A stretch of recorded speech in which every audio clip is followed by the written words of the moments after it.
Horas. Kembali lagi bersama saya, kita akan merenungkan kembali firman Tuhan. Namun sebelumnya mari kita bersatu di dalam doa. Allah Bapa kami yang bertata dalam kerajaan sorga, kami bersyukur untuk setiap waktu yang terus Tuhan berikan kepada kami. Terkhususnya satu hari ini Tuhan berikan kepada kami untuk kami nikmati. Dan saat ini Tuhan, kami mau mendengarkan firman-Mu. Berbicaralah Tuhan, tolonglah kami sehingga apapun firman-Mu kami boleh mendengarnya dengan baik. Dan waktu ini kami serahkan sepenuhnya di tangan Tuhan. Di dalam nama Yesus kami berdoa kepadamu. Amin. Bapak Ibu dan Saudara yang terkasih, kita akan merenungkan firman Tuhan dari bagian perjanjian lama, yaitu dari kitab Yeremia, pasalnya yang ke-29 ayat 21. Saya akan membacakannya bagi kita semua.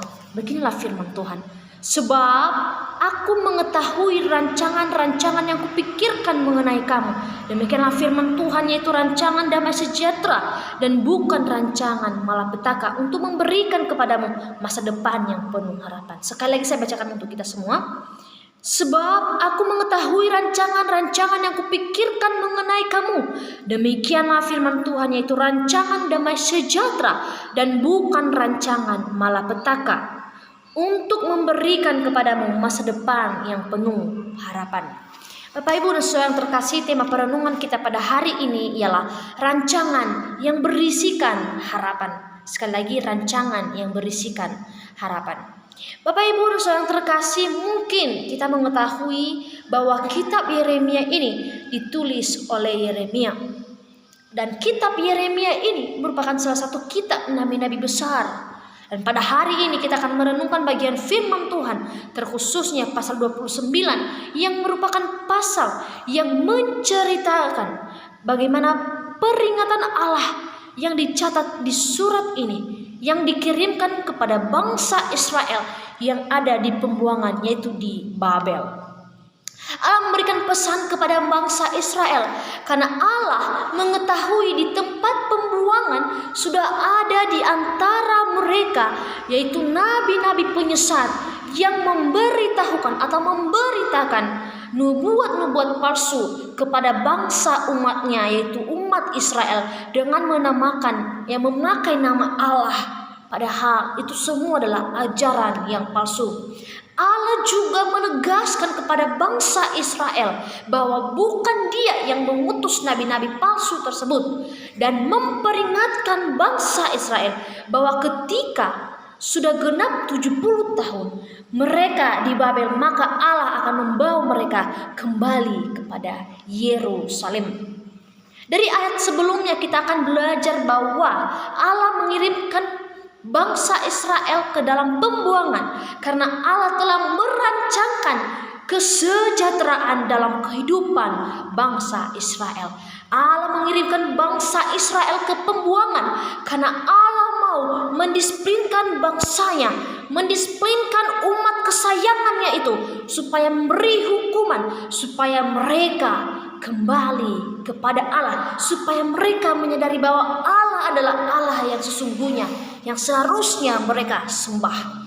Dan sekalian mereka bersaksi bagi bangsa-bangsa yang lain yang tidak mengenal Allah. Oleh sebab itu Allah menyatakan kepada bangsa Israel bahwa rancangan Tuhan mendatangkan damai sejahtera dan bukan rancangan malapetakan atau kecelakaan, tetapi rancangan yang mendatangkan harapan di masa depan bagi umat kesayangannya, bagi umat pilihannya, yaitu bangsa Israel.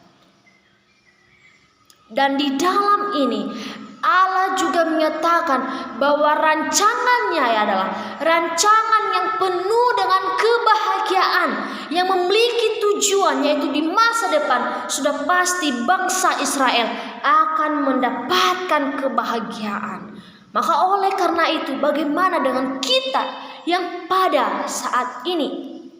Apakah kita merasakan keindahan rancangan Tuhan di dalam hidup kita? Mungkin banyak rencana-rencana atau rancangan yang sudah kian kita ukir, yang sudah kian kita rancangkan.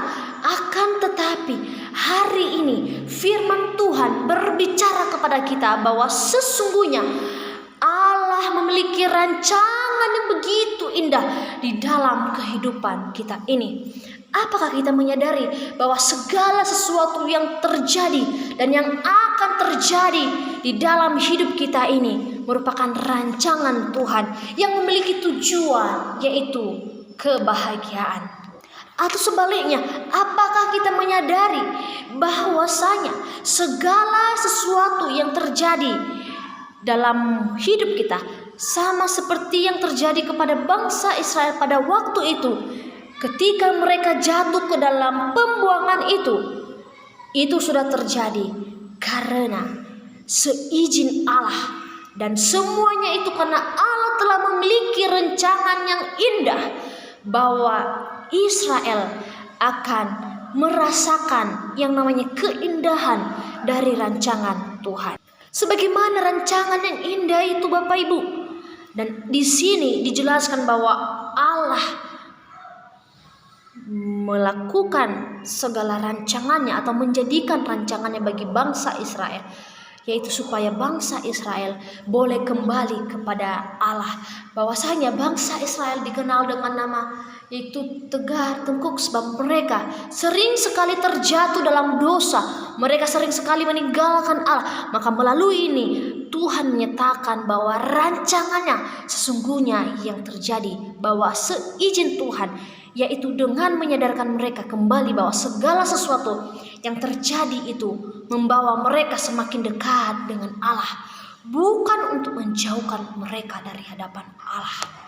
Lalu bagaimana dengan kita yang pada saat ini? Apakah kita merasakan bahwa segala sesuatu yang terjadi di dalam hidup kita ini, baik itu baiknya atau buruknya, merupakan rencana Tuhan dan seizin Tuhan? Dan semua itu merupakan rencana Tuhan dalam hidup kita. Seperti pada saat ini kita sedang bersama-sama dibentuk dan diproses Tuhan melalui perjalanan hidup kita sehari-hari. Baik itu relasi kita dengan sesama, keluarga kita, anak-anak kita, dan lain sebagainya. Maka di situ Tuhan merancangkan sebagaimana Tuhan mengizinkan segala sesuatu, baik itu yang terjadi di dalam hidup kita, baik itu percecokan dengan tetangga kita, baik itu permasalahan, konflik sana sini, itu mungkin terjadi dan akan terjadi. Supaya apa? Supaya kita boleh menyadari bahwa semua itu terjadi karena seizin Tuhan dalam hidup kita. Maka oleh karena itu, marilah kita menyerahkan seluruh hidup kita sesuai dengan kehendaknya Allah, bahwa segala sesuatu sudah dirancangkannya. Seperti lagu yang mengatakan, dari semula sudah ditetapkan hidup kita di dalam Allah, bahwa semuanya baik dan teramat baik karena rencana Tuhan indah pada waktunya, dan bukanlah kehendak kita yang terjadi, melainkan kehendak Tuhan. Amin. Firman Tuhan kita berdoa. Terima kasih untuk firman-Mu Tuhan, Engkau yang menguatkan kami untuk melakukan dalam kehidupan kami sehari-hari. Di dalam nama Yesus kami berdoa kepadamu. Amin. Shalom. Tuhan Yesus memberkati.